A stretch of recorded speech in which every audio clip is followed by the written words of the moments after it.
Ya, Saya coba pakai kamu, frekuensi yang sama, Pak. Frekuensi saya juga coba kamu sama. anukan dulu hitungan yang tadi, kamu yang share screen hitunganmu dulu aja. Kamu share screen hitunganmu dulu. Oke, jadi ini kan nilai yang kita dapat, di mana Bukan, RS-nya itu kan dulu aja. 0,2. Yang tulisanmu kamu share dulu hasilnya itu. Nanti baru Yang ke sini. hasil ininya, Kak, Pak? Ya, yang tadi sebelumnya itu loh, yang tadi ada gambarmu. Gambarmu tadi, Hitunganmu. hitunganmu di hitungan bolpenmu loh. Bukan multisime. Ini, Pak. Hitunganmu. Itu kamu stop share dulu. Bentar. Ini.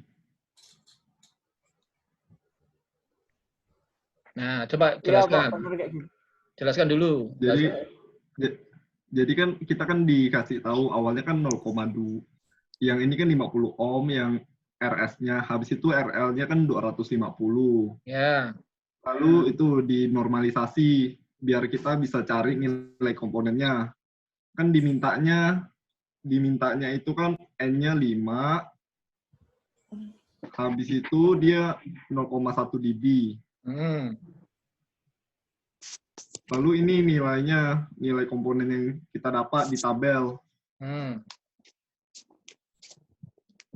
Setelah itu, di L sama C-nya ini ada masing-masing ada rumusnya. Di sini kan saya pakai FC-nya. Itu saya pakai 100 MHz. Oke. Jadi kamu pakai FC 100 MHz ya? Ya. Oke. Kemudian masing-masing L sama C itu ada rumusnya masing-masing. Dari konversi dia dari nilai normalisasi menjadi nilai sesungguhnya. Untuk L, dia tuh rumusnya itu RL. Sesuai dengan itu aja, sesuai yang di buku ya. Ya. Akhirnya dapat berapa? RL kali nilai normalisasi, lalu dibagi 2pi kali FC-nya. Habis itu dapat nilainya 117 nanohenry. Ya. Lalu yang C-nya juga, dia ada rumusnya. Rumusnya itu nilai normalisasinya dibagi 2pi kali frekuensi cut-off, lalu dikali RL-nya. Dapat hasilnya segini. Lalu L sama C-nya ini bisa diteruskan. Ya. Untuk hitung L2, C2. Okay. Jadi rangkaian multisimnya kayak gini.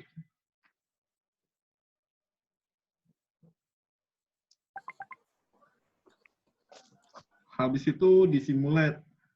Di sini dapat dilihat. Dia ini frekuensinya sesuai. Di mana dia nurunnya tuh pas 100 MHz. Benar, Mbak? Tunjukin pas 100-nya. Bentar. Simulate.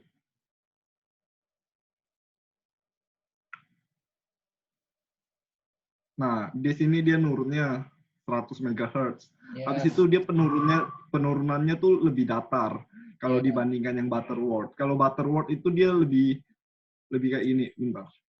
Di gambarnya tuh harusnya lebih gini. Lebih gini. Tapi kalau yang Bessel ini, dia tuh lebih masuk dia. Chebyshev. Chebyshev ya? Ya. Iya, Chebyshev. Habis itu di fasenya, pas dia dari 0 sampai 100 mega, dia tuh biasa. Tapi karena ini pengaruh karena komponennya itu, komponen RL-nya diparalel dengan kapasitor, dia makanya fasenya jadi kayak gini, ada sedikit masalah di sininya. Jadi bukan itu, jadi gini, jadi pada saat dia min 3 dB, itu terjadi perubahan fase. Ya. Jadi terjadi perubahan fase. Jadi ya itu masalahnya semua komponennya akan terpengaruh ke situ, kan berpengaruh di situ kan itu rangkaian L dan C itu. Jadi pada saat itu ada jadi beda fase, terus dia jadi dari minus dia langsung menuju ke positif. Jadi seakan-akan sinyalnya sinusnya itu bergeser. Oh iya. Ya, sinusnya bergeser ke bawah, terlambat, kemudian dia mendahului gitu loh. Nah, pada saat itulah yang namanya distorsinya itu di situ nanti. Akan ada di min 3 dB, waktu turun itu ada distorsi nanti. Ada kesalahan sinyal sedikit. Ya, tapi orang kalau tidak perhatikan itu juga tidak akan terasa. Itu beda fasenya aja. Semua amplifier juga ada itunya mestinya. Sehingga dia turun toh. Iya, Berarti dia turun. turun dia. Ya. Turun lalu naik. Ya, oke. Ya wis, oke. Terima Oke. kasih In. Yang lain yang Ya, siapa makasih, Pak. yang mau apa? Nunjukkan hasilnya.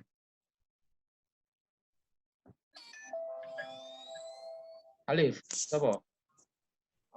Aku nggak ada multisimnya, Pak. Tapi hitungannya sudah ngerti saya. Udah ngitung kok.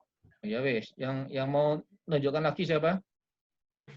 Mau saya tunjukkan hitungannya aja, Pak? Atau nggak Boleh, usah? silakan. Oh, saya foto dulu sebentar. Hmm. Yang lain Fabian atau siapa Ronald kalau mau display tidak apa-apa.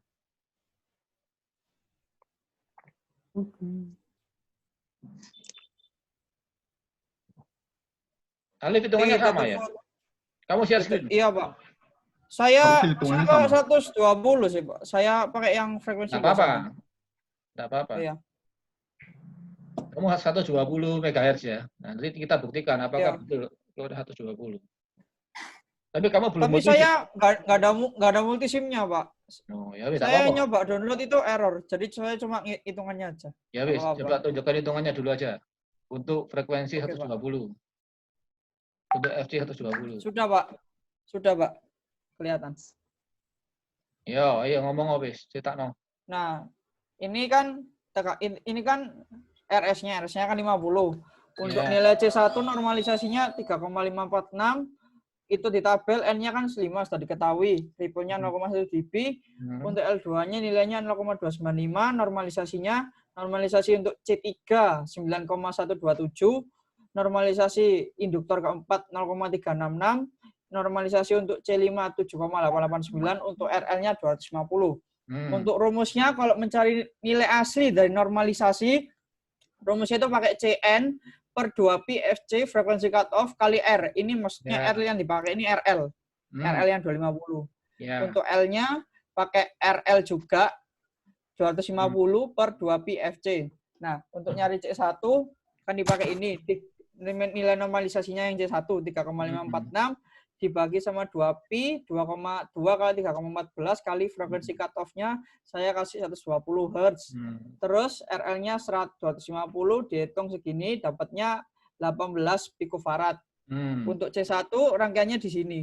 Setelah ini rangkaian yang di atas gambar rangkaian nilai normalisasi. Untuk yang gambar rangkaian ini nilai realnya setelah dicari dari normalisasinya. Ya. Untuk yang L2 rumusnya kan RLN. Nah, ini dikali nilai normalisasi LN-nya 0,295 per 2 kali 3,14 kali 120 mega. Dapatnya 97 nanohenry. Di sini. Untuk C3-nya kita pakai nilai normalisasinya 9,127 di per 2pi kali 120 mega kali RL-nya 250 dapatnya 48 picofarad. Untuk L4 nilai normalisasinya 0,366 dikali RL per 2pi kali 120 mega dapatnya 121,4 nanohenry di sini. Untuk yang C5 nilai normalisasinya 7,899 dibagi 2pi kali 120 mega kali 250 dapatnya 48,1. Ini RL-nya tetap. Ya. Ya wis, oke. Jadi nanti tinggal dibuktikan aja. Kalau itu kamu masukkan di multisim, harusnya cut off-nya di 120. Ya, cut off-nya 120, Pak. Iya. Ya, jadi nanti kamu tinggal buktikan aja setelah ini kamu masukkan multisim, terus nanti akan mendapatkan pada saat dia turun min 3 dB-nya itu di 120 MHz. Ya, mau terima pakai kasih. multisimku tadi. Nggak usah, wis. Nggak usah, wis. Mau pakai multisimku tak? Enggak usah. Nggak usah, wis. Ayo, sekarang kuliah lagi. Aku wis tahu kok. Ya. Kalau multisim kan pasti ideal, jadi nanti 120 dia baru turun. Oke, ya sekarang kamu stop share dulu. Oke, Pak. Oke ya. Nah, sekarang dari dua itu, dari punya Tong In tadi sama punyamu itu, apa yang bisa kamu simpulkan? Siapa yang tahu? Dia apa ya? Kalau yang Butterworth itu yang di fasenya itu nggak ada masalah gitu. Ada, tetap ada, tapi tetap ada.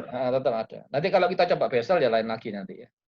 Nah, Masa maksud saya dengan itu loh. Butterworth? Dengan frekuensi yang punyamu 100, punya tong-in 100, saya punya alif tadi yang Iya. 120. Apa sih bedanya apa? Apa yang bisa kamu simpulkan? Bedanya di frekuensi cut off-nya pastinya, Pak. Ya. Terus apa lagi? Ada satu hal yang kamu belum dapat mungkin. Apa? Pasti nilai rangkaiannya juga beda pasti. Kalau Butterworth sama sih, ada fasenya sama kok. Sama kayak tadi. Ya, Bukannya tadi nggak ada, memang terlihat nanti akan lebih curam kalau pakai iya. CBSF, ya toh, terlihat akan lebih curam. Ya. Kalau kamu bandingkan dengan Butterworth. Pasti lebih Satu curam. lagi yang belum kamu dapat apa? Yang belum kamu omongkan. Ripple-nya, Pak. Ada ripple-nya. Nah, tahu ripple-nya nanti. Nanti harusnya kalau itu semakin, kan kamu tadi ripple-nya cuma 0,1, nggak terlalu kelihatan. Iya, nggak kelihatan. Kalau besar baru kelihatan. Nah, nanti dia akan kelihatan. Kalau kamu trace pelan-pelan di sebelah kirinya itu, di daerah pasbennya kamu trace pelan-pelan, nanti kelihatan dB-nya berapa naik turunnya kelihatan. Ya, nanti jumlah ripple-nya itu menunjukkan jumlahnya, tingginya ripple-nya itu menunjukkan sampai Q-nya sampai seberapa. Ya, itu. Satu lagi yang kamu belum dapat itu ini. Persamaan normalisasinya itu berlaku untuk semua frekuensi itu. Oh iya, Pak. Iya toh? Iya. Iya, sama. Nah, semua persamaan yang untuk L dan C itu berlaku untuk semua frekuensi kalau kamu pakai normalisasi. Tinggal kamu sekarang butuh berapa. Untuk frekuensi berapa, FC berapa, baru ketemu nilai L dan C-nya. Jadi punya tong-in tadi dengan rumus yang sama, untuk frekuensi 100 menghasilkan LC ini. Punya alif tadi itu untuk 120 menghasilkan komponen ini. Tapi kan persamaan umumnya kan sama. Itulah enaknya normalisasi. Tahu ya? Tahu, Pak. Berarti kan semua pakai rumus yang sama untuk segala frekuensi. Jadi universal gitu, Pak. Iya. Enak atau kalau gitu. Iya. Kamu punya persamaan universalnya, orang tinggal ngomong kamu butuh frekuensi berapa, tak hitungkan gitu. Iya. Enak sih. Iya toh? Iya. Kan kamu udah usah hitung satu persatu, kamu punya persamaan umumnya itu aja. Nah, itulah gunanya kalau tapi nanti kalau bedanya nanti kalau kamu gunakan kalau filter yang model di ripple-nya, Pak, berarti, Pak. Kenapa? Berarti nanti kalau ripple-nya besar baru kelihatan nanti. Ya, kalau itunya kelihatan sih. Nanti kalau kamu enggak mau kelihatan ya coba kamu ketrace saja, kamu jalankan kursormu di sana kan kelihatan nanti dB-nya berapa naik turunnya kan kelihatan.